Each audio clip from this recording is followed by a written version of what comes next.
নমস্কার বন্ধুরা, welcome to আরকে sports. আশা করি তোমরা সবাই সুস্থ ও ভালো আছো। তো এই ভিডিওতে দুটি ট্রান্সফার রিলেটেড আপডেট শেয়ার করা রয়েছে। প্রথম যে আপডেটটা শেয়ার করব সেটা হচ্ছে বিদেশি প্লেয়ারকে নিয়ে।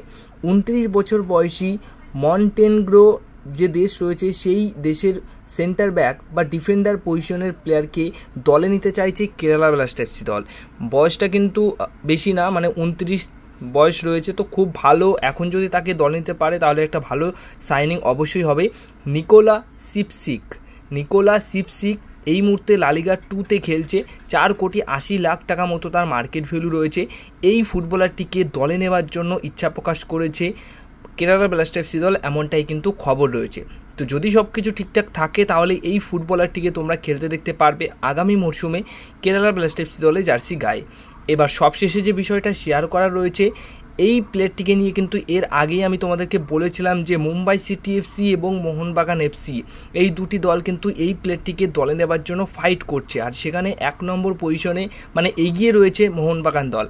তো সেই প্লেয়ারটিকে মোটামুটি সই করিয়ে নিয়েছেই এখন বলা যায়। অ্যাডভান্স স্টেজে কথাবার্তা চলছে।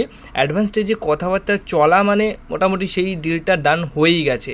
আর মোহনবাগান দল যে প্লেয়ারটির সাথে অ্যাডভান্স স্টেজে কথাবার্তা বলে সেই প্লেয়ারটি মোহনবাগান দলেই শেষ অবধি সই করে, এটা তো আমরা এর আগেও দেখেছি তার প্রমাণ। তো সেই মতো এই প্লেয়ারটিও কিন্তু চলে আসলো মোহনবাগান দলে।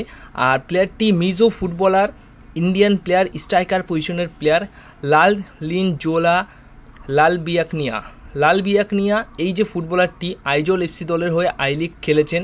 তো আই লিগ থেকে সরাসরি এবার এই ফুটবলটিকে খেলতে দেখা যাবে আইএসএলে মোহনবাগান দলে জার্সি গায়ে। 23 বছর বয়স তার, স্ট্রাইকার পজিশনে খেলে থাকেন।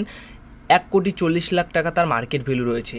আর ফুটবলারটির ক্লাস বলতে গেলে মানে সেরা লেভেলের কিছু প্রদর্শন আমরা লাস্ট দেখেছি আই লিগে যে দলের হয়ে তিনি খেলছিলেন।